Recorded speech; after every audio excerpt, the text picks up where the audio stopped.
My paranormal experiences began in the early 70s, probably when I was about 4 or 5 years old. Hi, my name is Kirsten Guest, and I live in Southern California, and I'm 52 years old. So when I was little, probably like 4 or 5 years old, we were living in Northern California in a small town called Pacifica. And we lived in a house that was you would go up the front steps and step onto the landing, and then you can go either upstairs or downstairs. And downstairs, we had what at the time we called a rumpus room. I think now it's called a recreation room. And it was really big. It spanned the entire length and width of the upper part of the house. So it was probably about maybe 1,500 square feet or so, give or take. And when you walked in, it had like a door that you can close. And then when you walked in, to the left was a room, and it had a doorway. It didn't have a doorway you can close. And then it was opened. And that's where we kind of put our laundry room. My dad and my grandfather built a room for my oldest brother down there.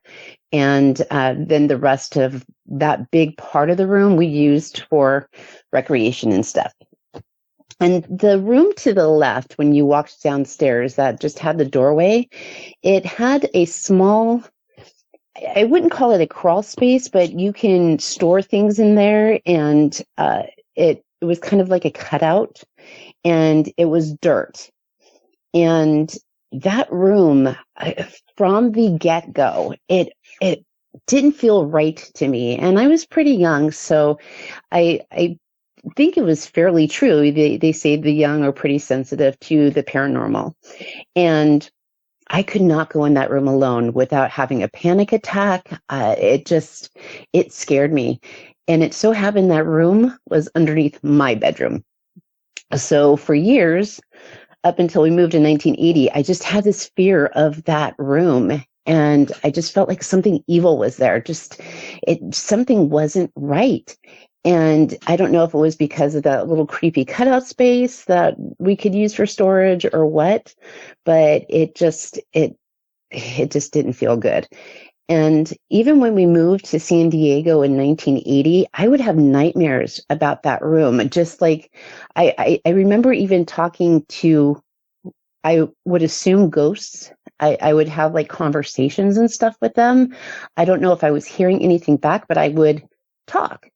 And when we moved, I would have nightmares about that room. I just remember one specifically where it was kind of like a tornado in that room, in the middle of that room, spanning from the floor, the concrete floor, up into the ceiling, which was where my room was. And it was like this red fire tornado. And there was these demon faces in that tornado. And that was really, really creepy.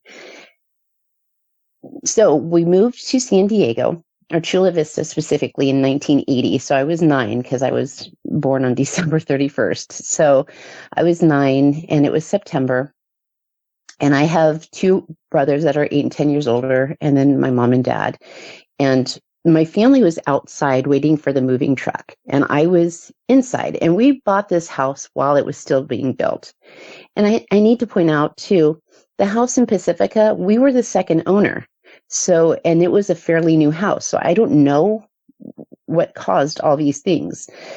And so we bought this house in Chula Vista when it was still being built. It was completed right before we moved in. And I was in my bedroom on the second floor, and nobody was inside. No windows were open. No doors beside my bedroom door were able to be moved by wind. Not even my bedroom door would have been able to be moved by wind.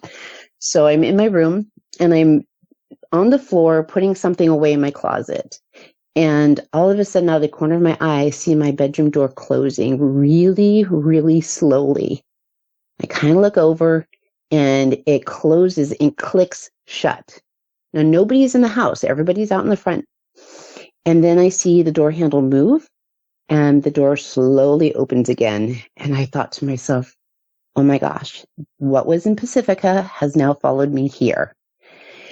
And from then on, we my brothers didn't live with us because they were older. And so it was just my mom, dad, and I in this 2,500 square foot house. And they bowled, so they would be gone at times. And I would be by myself, and I would be downstairs in the family room. And right above the family room was my mom and dad's bedroom. And you would hear footsteps like clumping on the carpet. You'd hear the creak of the floor and clumping on the carpet and just footsteps, and nobody was there. And even when my parents were there, we'd still hear footsteps going across the floor. And I would get kind of a creepy feeling around my parents' bedroom that was at the very top of the stairs. You would go up the stairs, and their room was to the right, and you would go down to the hall to the left, and then there would be 3 other bedrooms. And oh my gosh, it was scary to me because I just didn't feel right. It almost like that feeling I had in Pacifica. And it just kept going on and kept going on. And then we eventually got a dog. And we were watching this movie Stripes on TV with Bill Murray. And I remember laying on the floor in front of the TV, and to the back was the doorway into the family room and the hallway that would lead to the rest of the house, which to the right was the half bathroom, to the left was the kitchen, and straight ahead was the dining room, living room, and the stairs and stuff. And my dad would sit on the floor against the couch, and the couch was against the wall where that doorway was. And my dad would sit there on the floor with his shoulder kind of going past the edge of the couch. And our dog Princess would suddenly started barking, and she was not a barker. And she just kept barking and barking and barking. And I looked back to see why. And I saw this white mist thing right behind my dad. And he and my mom didn't seem to notice. And I looked away, and I looked at the TV, and I kind of squeezed my eyes shut and closed them. Then I looked back, and it was further away, a little bit further away. And I continued doing this, and Princess continued to bark. And then finally I looked back again, and it was gone, and she stopped barking. So I was like, oh my gosh. And I think maybe about that time I was about 13. When I was 14, I had a birthday party, a sleepover.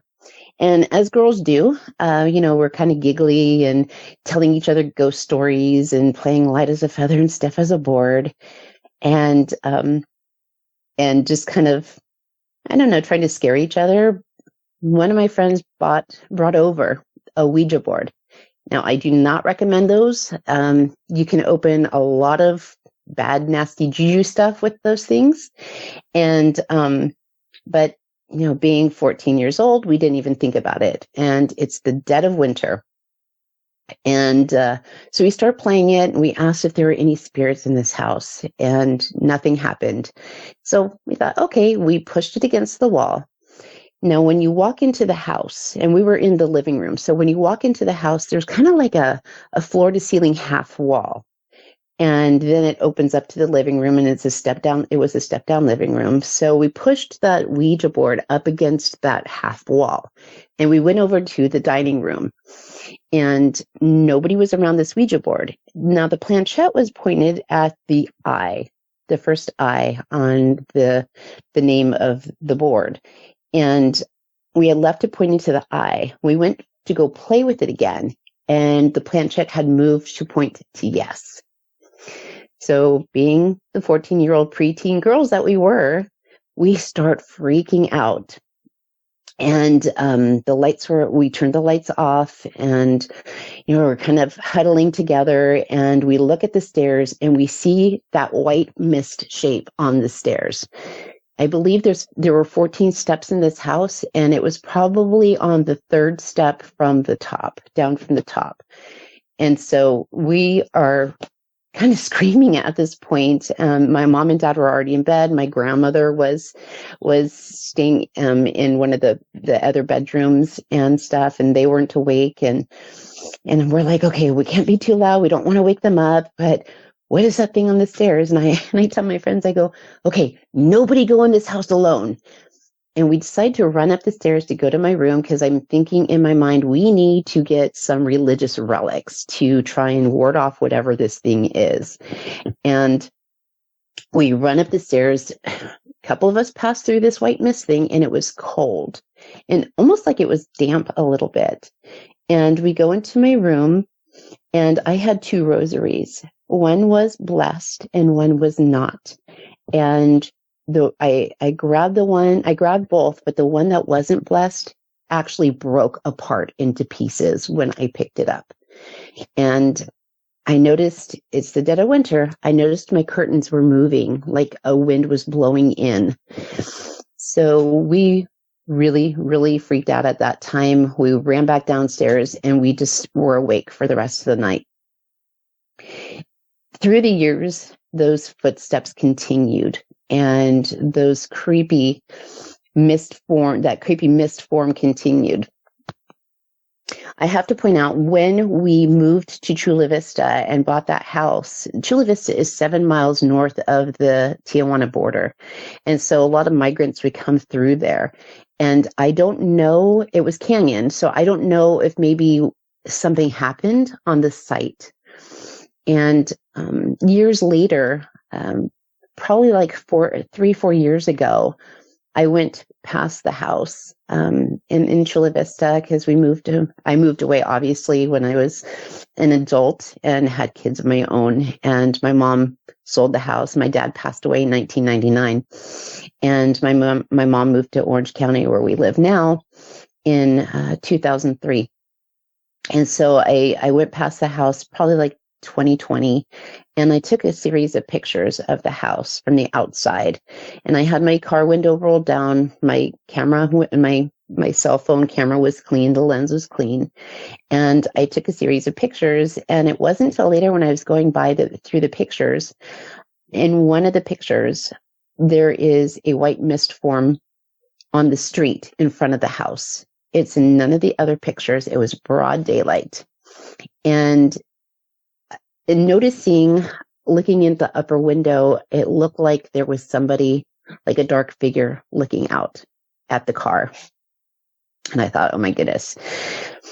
So in 1999, like I mentioned, my father passed away, and we were living at the house in Chula Vista at the time. And my father had a very rare form of pancreatic cancer. And the tumors grow outside of the pancreas, and it's called glaucoma. Not a lot is known about this cancer. My dad was case number 100. It's very slow growing. And so toward the end, he had to be hospitalized because the tumors grew to cover the common bile duct that the pancreas and the liver shared. And I worked right by the hospital. And toward the end, I'm trying to get the timeline right. So June 10th in 1999, I was at work and my dad was in the hospital, and my brothers and mom and I had discussions about what we were going to do, how dad wouldn't wanted to carry on if he was in a vegetative state and such. So I was at work and my brothers and mom were at the hospital. And I just felt kind of increasingly sad through the day. Just, I don't know, very morose, very sad. And I was coming back from lunch, and where my office is, you had to take a U-turn to go to the office building. And so I was sitting at that light, waiting for that light to change, and I suddenly smelled my dad. And I went, oh my gosh, okay. And I went into my office, and I was sitting there kind of staring off in space. And one of my friends asked me what was going on. And I said, I just had this experience. I was at the light, and I smelled my dad. It was weird. And she said, you'd better call the hospital. So I called the hospital, and my brother, who's 8 years older than me, answered. And I said, hey, how's dad? And he said, can you get here? And I said, yes, I can be there in 20 minutes. And I said, when? Meaning, when do you think dad is going to pass away? I just had that feeling. And my brother's a physician. And he said, today. So I raced to the hospital, and I was walking I down the hall toward the room, and my oldest brother, who's 10 years older than me. So at that time, I was 28 and he was 38. He was waiting out in the hall for me, and he said, I have to tell you before you go in, I have to tell you something. And I said, okay. And my heart starts pounding, and I just got that feeling like, okay, this is not going to be good. And he said, we made the decision to put Dad on just morphine, and he passed away. And my first reaction, I grabbed my brother and I said, when, what time was this? And he told me the time, and I kind of put my hand to my mouth, and my eyes got wide. I felt that, and I said, I smelled him. I smelled him at that exact time. And then throughout that week, leading up to the funeral, I kept smelling him, almost like he was reaching out to comfort me. And the funeral was held in South San Francisco, where my mom and dad were originally from.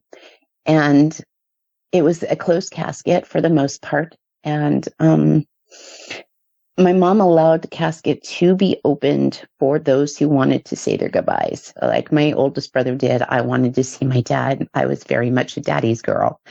And right before I went in to see my dad by myself, I went out to the car to get something to drink. And the sidewalks in South San Francisco are not the smoothest. They're not the straightest. So I tripped and I fell on my knees, and like I tore my nylons and things, and a little embarrassed, but nobody saw me. And when I walked back into the funeral home, my grandfather calls out, "Hey, have a nice trip." So I start laughing to myself because he didn't know that I had fallen. I found humor in that situation, and that's one of my ways of dealing with grief, is to find humor in things. And I went to go see my dad, and I looked down at my dad and I said, I know you saw me fall out there. I know you did, Daddy. And I swear that he smiled, like this little tiny grin, like his mouth moved. I don't know if that was wishful thinking, but my dad had a wicked sense of humor. And I know that he was just laughing at that. If you believe in heaven, I believe he was laughing from heaven, and it just kind of came out on his remains. I also, some other experiences I have had. I had a son who was diagnosed with cystic fibrosis, and he was my firstborn, and he was 9 years old when he lost his battle.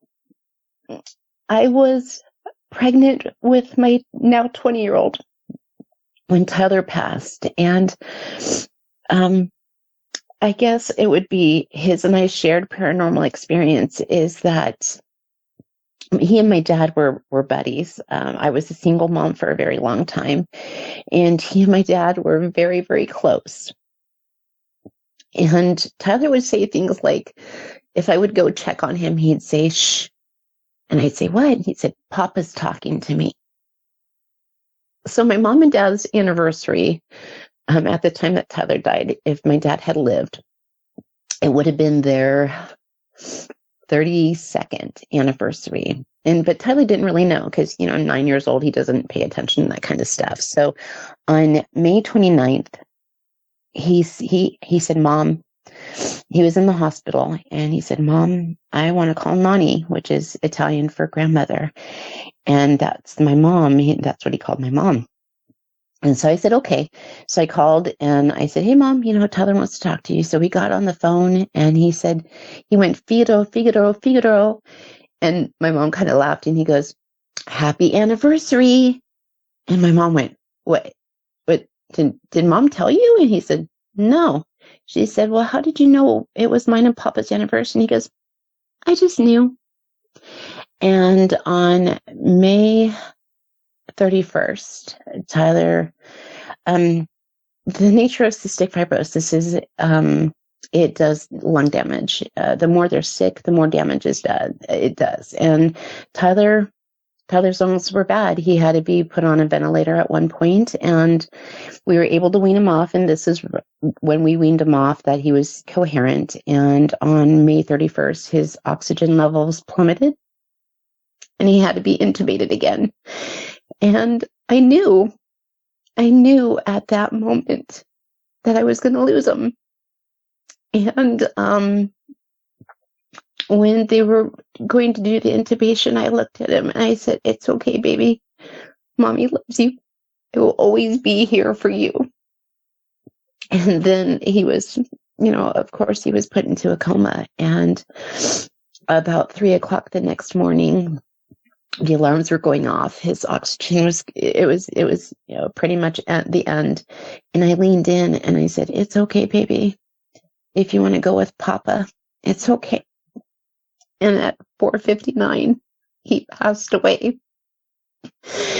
So, but right before he told me he was very excited to be a big brother, I had a 14-month-old at the time, a little brother. And at the moment that Tyler died, his little brother had been asleep, and he woke up screaming Tyler's name at 14 months old. And also, Tyler, like I said, was very excited to be a big brother. He loved being a big brother. And I was 3 months pregnant at the time of Tyler's death, but I didn't know what the sex of the baby was going to be. And he told me, he said, "Mom, it's going to be a boy." And lo and behold, it was a boy. So fast forward a little bit more to 2007. We Zachary, my 22-year-old now, and Matthew, which is now my 20-year-old, their dad and I had moved to Riverside, California. And unfortunately, the marriage didn't work out for various reasons. And so I bought a house. And in this house, I bought it when it's still being built. I don't know what it is, but these houses still being built. And it had been all dairy at that time, dairy farms and everything. And of course, the developers came in and everything and offered the money, and the people accepted. And they built this housing community. And so I bought it when it was still being built. And so, not even thinking, with these different paranormal experiences that I've had through the years, and I'm very sensitive to, I guess, the spirit world in a sense.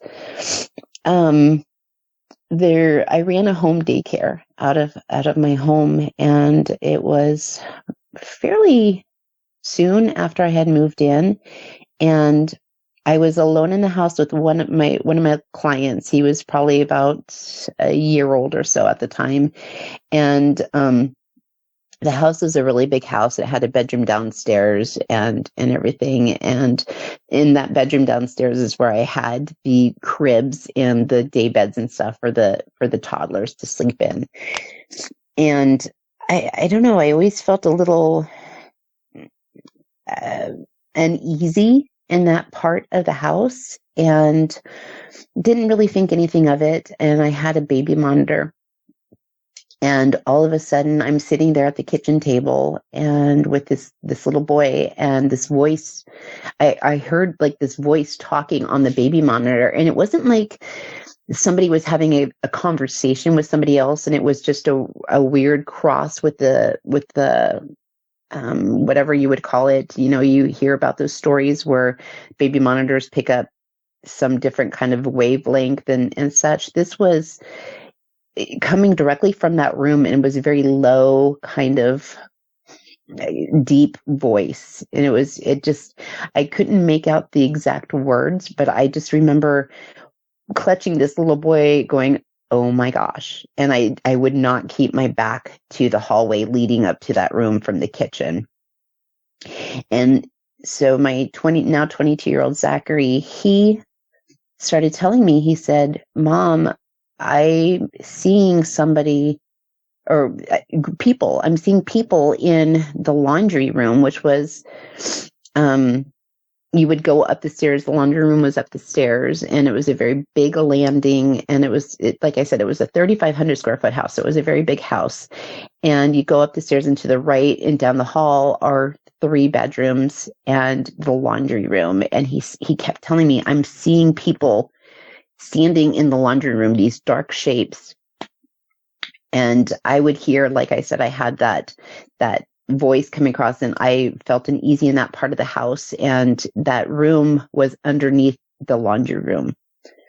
So I'm thinking, it was dairy farms, who knows? And I joked and said it was the ghost of the cows. So while I lived there, I met the father of my now 12-year-old, and he moved in, and we got married, and we decided to try to have our own child. And I remember having this, I don't know if it was a dream, and I remember the specifics of this dream. I was running through a forest, and there was snow on the ground. And then all of a sudden, this forest cleared, and there was this big clearing, and there was a kind of fast moving stream in the middle of this clearing. And on one side of this stream was a cliff, like this really long cliff. And on the left side of the cliff were people standing, and they were in black and white. And on the right side of this cliff, people were in color. And there was like this little footbridge going from the one side of the stream to the other. So it kind of connected to the cliff side. And I remember thinking to myself, Tyler's over there. I've got to see Tyler. And I was running to the bridge, and he met me on the bridge. And I was like hugging him. And he said, I've got to go, Mom. And he started to fade, and I go, no, don't go. And he's like, I got to go, Mom. Same time next year. And in this guest dream I was having, and we were trying for a baby. And I said, okay, when am I going to get pregnant? And he said, August, September. So in my mind, I'm thinking, I'm going to get pregnant in August, September. And when the time came and it didn't happen, I was like, okay, I guess not. Well, my actual due date was August, September.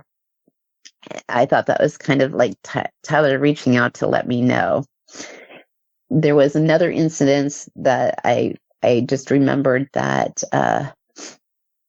when my dad passed away, I went through a really dark time for 6 months. And I remember I would have dreams of him leaving the family, and just something not what my dad would do. And one night I had this dream, and I'm in one of the big box stores, and I'm looking through CDs, and my dad was there. And he's like, oh, let me buy this CD for you. And I was like, no. And we were having a conversation. And then as we're walking to the checkout, I kind of stopped, and I looked at my dad, and I said, wait a minute. I know you're gone, but yet you're right here next to me. And he said, exactly. And I woke up. So I think my dad was really trying to comfort me at that time as well. Other experiences that I've had. I went up to Northern California, and at the Winchester Mystery House, I took some pictures, and in some of the pictures there was an orb following my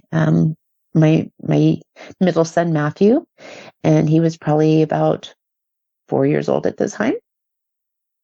And I've just always felt this kind of connection to that spirit world. I'm an empath, and I've been told that I do have abilities, and so maybe that's predisposing me to these experiences, and that it's passed on to my other children. So those are the paranormal experiences that I can think of at this time. And it's it's kind of scary and comforting at the same time. Scary in the fact that, there was some of those kind of uneasy feelings in some of the living areas that I had. But at the same time, it's kind of a comfort to know, to me, in my eyes, that there is life after death, and some of it is not so good. But then you have the comfort of the family members that come through, and that's a comfort and a blessing. If you've had a paranormal experience and would like to be a guest on the show, please contact us by going to myparax.com. That's myparaex.com. Thanks for listening.